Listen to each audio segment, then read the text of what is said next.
Thanks for the upgrade, my dear. Ethan grinned as he strolled into the living room, tossing his sunglasses onto the coffee table. He stood there obnoxiously confident in his tailored suit and pristine new shoes, his luggage spilling high-end logos. First class to Europe, luxury hotels, this is the kind of life I've been missing, Sarah. I couldn't help it. I burst out laughing. What's so funny? He snapped, frowning. Oh, Ethan, I said, shaking my head. You have no idea what you've done. My name is Sarah, and I'm 34 years old. I work in cybersecurity, and for the last 7 years, I've been married to a man who turned out to be a walking red flag disguised as charm. Ethan was always the smooth talker, the dreamer, the one who made everything sound like a brilliant plan. Meanwhile, I was the one who made those plans happen, holding down a steady career while he bounced from one half-baked scheme to the next. I ignored the warning signs, the financial secrecy, the constant excuses for his lack of income, because I wanted to believe we were a team. But at 2 a.m. last week, Ethan made a mistake he couldn't charm his way out of. I'd been asleep upstairs when it happened. He must have waited until he was sure I was out cold before sneaking down to my laptop. My cybersecurity work had taught me to keep an eye on potential scams, but I never thought I'd need those skills at home. That night, Ethan used my laptop to access one of my credit cards. He copied down the details, snapped a few pictures with his phone, and slinked back into bed like nothing had happened. The next morning, while sipping my coffee, I noticed a flood of alerts on my phone. I opened my banking app to find nearly $50,000 in charges. Designer clothing, expensive watches, first-class flights to Paris. My stomach sank as the pieces clicked into place. Ethan was behind this. Of course he was. But instead of panicking, I smiled. The card he'd used wasn't a personal account. It was a dummy credit card tied to a training program I run at work. It's designed to teach companies how to detect and respond to fraud. Every transaction triggers an automatic alert that goes straight to the authorities. Ethan had no idea he'd just turned himself into a case study. I called my lawyer, Chloe, that same morning. You're not going to believe this, I told her, recounting everything in detail. She didn't even try to hold back her laughter. Wait, let me get this straight, she said between chuckles. He stole a dummy card? The one that's linked to fraud detection?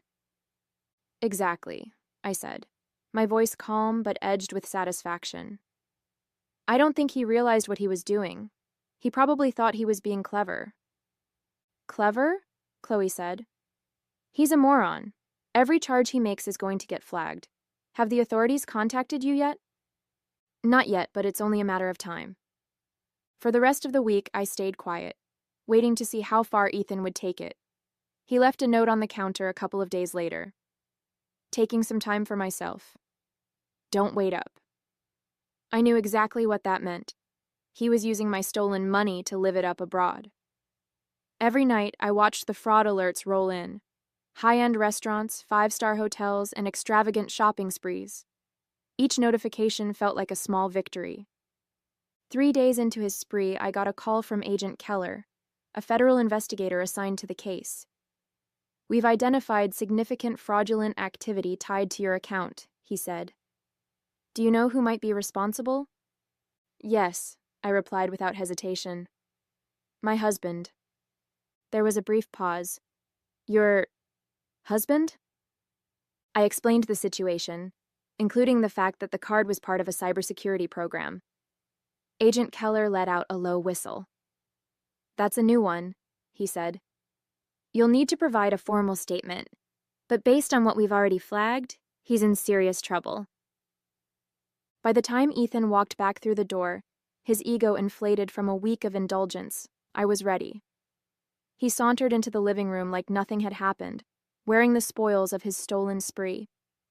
Thanks for the upgrade, he said with a cocky grin. You really outdid yourself this time. I couldn't stop the laughter that bubbled out of me. Ethan frowned, clearly expecting me to be furious. What's so funny? He asked, his voice sharp. Oh, Ethan, I said, shaking my head. You're about to find out. Ethan dropped his designer duffel bag onto the floor with a smug thud. Seriously, though, Sarah, he said, shrugging off his tailored jacket and draping it over the back of the couch. "You should have told me about that card ages ago. Imagine how much fun we could have had." I leaned against the kitchen counter, arms crossed. "And how exactly did you think this was going to end?" He smirked, kicking off his shoes. "You're always so uptight about money. It's not like you couldn't afford it. I figured you'd get over it once you saw how happy it made me." His sheer audacity would have been infuriating if it weren't so pathetic. I bit back a laugh, knowing that every second he spent bragging was another nail in his coffin. "So, the watches, the flights, the hotels, you thought all of that was just a gift from me?" "Not thought," he said, pointing at himself. "Knew.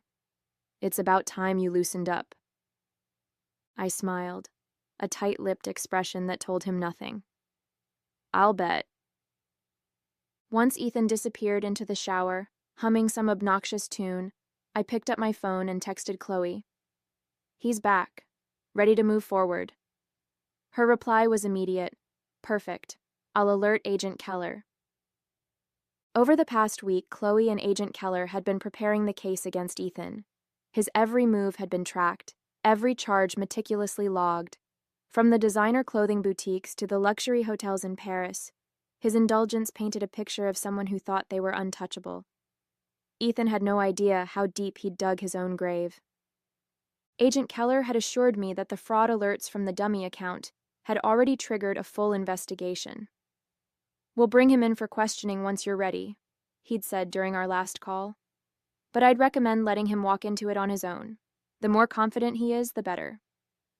Now, as I listened to Ethan's off-key singing echo from the bathroom, I felt an almost surreal sense of calm. For years, I'd let him take advantage of my trust, my kindness, my stability. But this time, he was about to face the consequences of underestimating me. After Ethan emerged, wrapped in a plush towel and grinning like he didn't have a care in the world, he flopped onto the couch. "You should have seen Paris," he said, reaching into his bag to pull out a shiny gold watch. "The shops, the restaurants, it was like a dream." "Sounds incredible," I said, leaning against the doorway. "Tell me more." He launched into a detailed account of his week-long spree, complete with exaggerated hand gestures and unnecessary details about the champagne quality at some rooftop bar. Every word felt like an indictment, a confession he didn't even realize he was making. He had no idea I was recording the entire conversation on my phone, the file ready to be forwarded to Agent Keller. "And the best part?" Ethan said, holding up the watch to admire it. "Nobody suspected a thing. Not even you." The next morning, Chloe and I met over coffee to finalize the timeline. "He's got no defense," she said, scrolling through the evidence we'd compiled. "The fraud alerts, the charges, his conversation from last night, it's airtight. Agent Keller is ready to bring him in for questioning. They're coordinating with the local police to execute the arrest." I nodded, the weight of everything finally starting to settle in. "What happens after that?"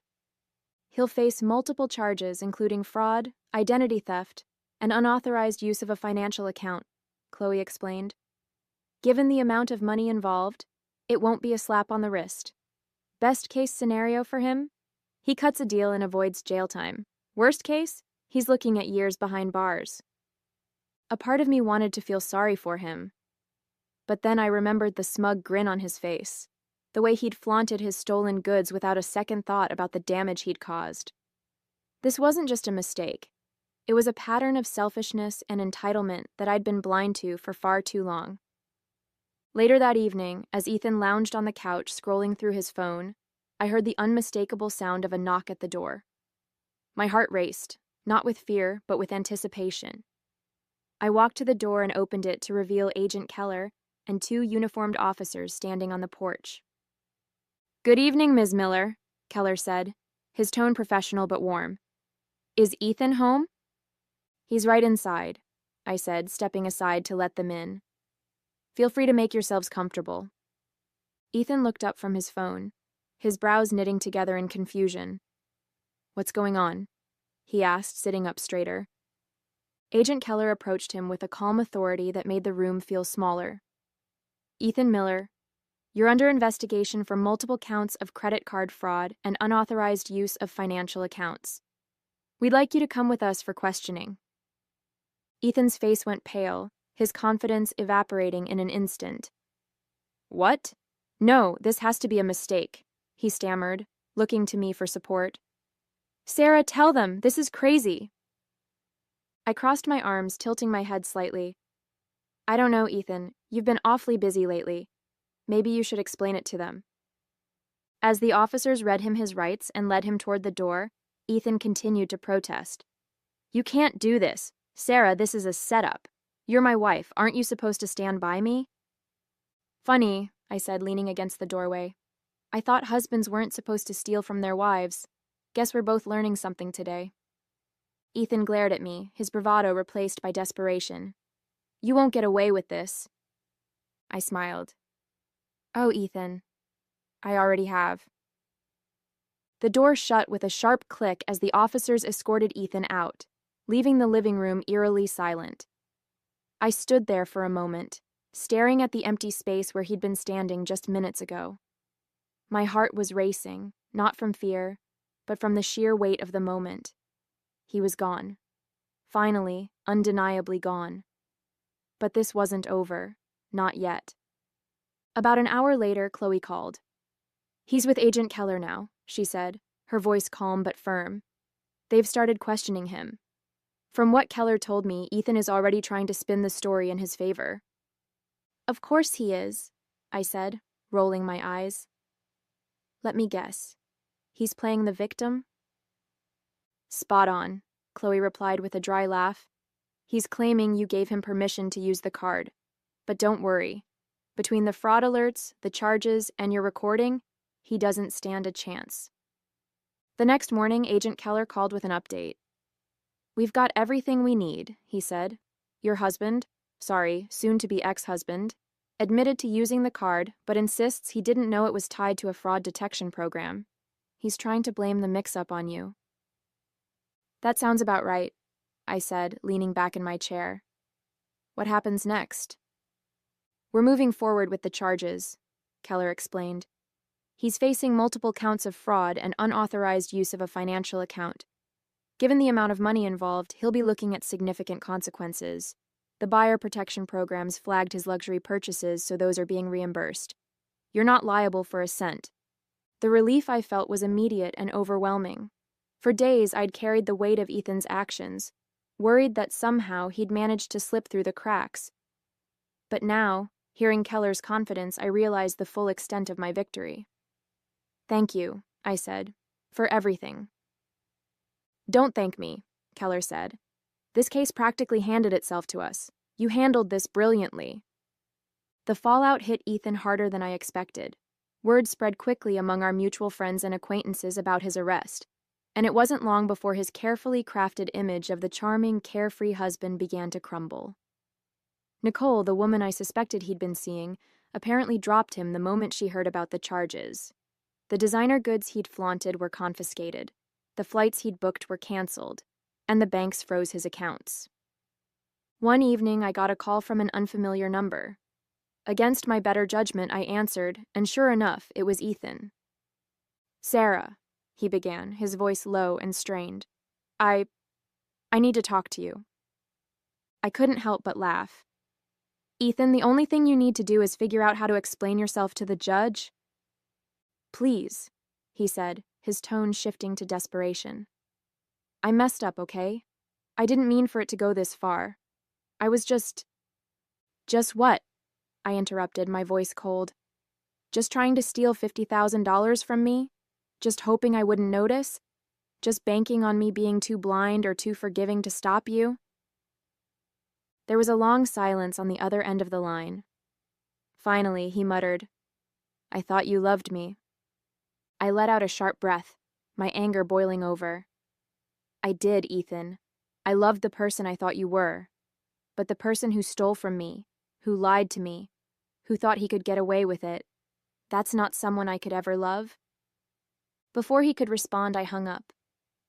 A week later, Chloe called to confirm that Ethan had accepted a plea deal. He's avoiding jail time, she explained. But he'll have to pay back every cent he tried to steal and complete community service. Plus, his credit is going to be in shambles for years. That sounds fitting, I said. He always wanted the high life. Now he gets to see how the other half lives. Chloe laughed. You're handling this way better than most people would. It's funny, I said, smiling to myself. For years, I thought Ethan was the one who held things together in our marriage. I thought his charm, his ambition, his big ideas were what kept us moving forward. But now I see it clearly. I was the one holding everything up. He was just dead weight. The day the divorce papers came through, I poured myself a glass of wine and sat on the couch, looking around the apartment that now felt wholly and completely mine. Ethan's absence wasn't a loss. It was a gift, a chance to rebuild my life without the constant shadow of his selfishness. As I sipped my wine, I thought about the moment he'd walked through the door, flaunting his stolen goods and mocking me for the supposed upgrade he'd given himself. He'd been so confident, so sure of his own brilliance, and now he was the one paying the price. For the first time in years, I felt truly free. This wasn't just the end of a marriage. It was the beginning of a life I could finally call my own. The apartment felt eerily quiet in the days after Ethan's arrest. His things were gone, what little he hadn't sold or stuffed into his designer duffel bag, but the space felt lighter, almost like the weight of his betrayal had been physically lifted. For the first time in years, I could sit in my own home without feeling his shadow looming over me. Chloe stopped by one afternoon to drop off some final paperwork. "How are you holding up?" she asked, sitting on the couch with her usual no-nonsense demeanor. "Better than I thought I would," I admitted, handing her a cup of coffee. "It's strange, but I don't even feel angry anymore, just relieved." She smiled knowingly. "That's because you've already won. You didn't just survive this, Sarah. You came out stronger." Yeah. I thought about that as we went through the documents, finalizing the details of Ethan's financial restitution. It wasn't just about the money, though knowing he'd be paying back every cent was satisfying. It was about finally reclaiming my independence. For years, I'd let Ethan dictate the terms of our relationship, thinking it was easier to keep the peace. But now, I realized that peace built on compromise and silence wasn't peace at all.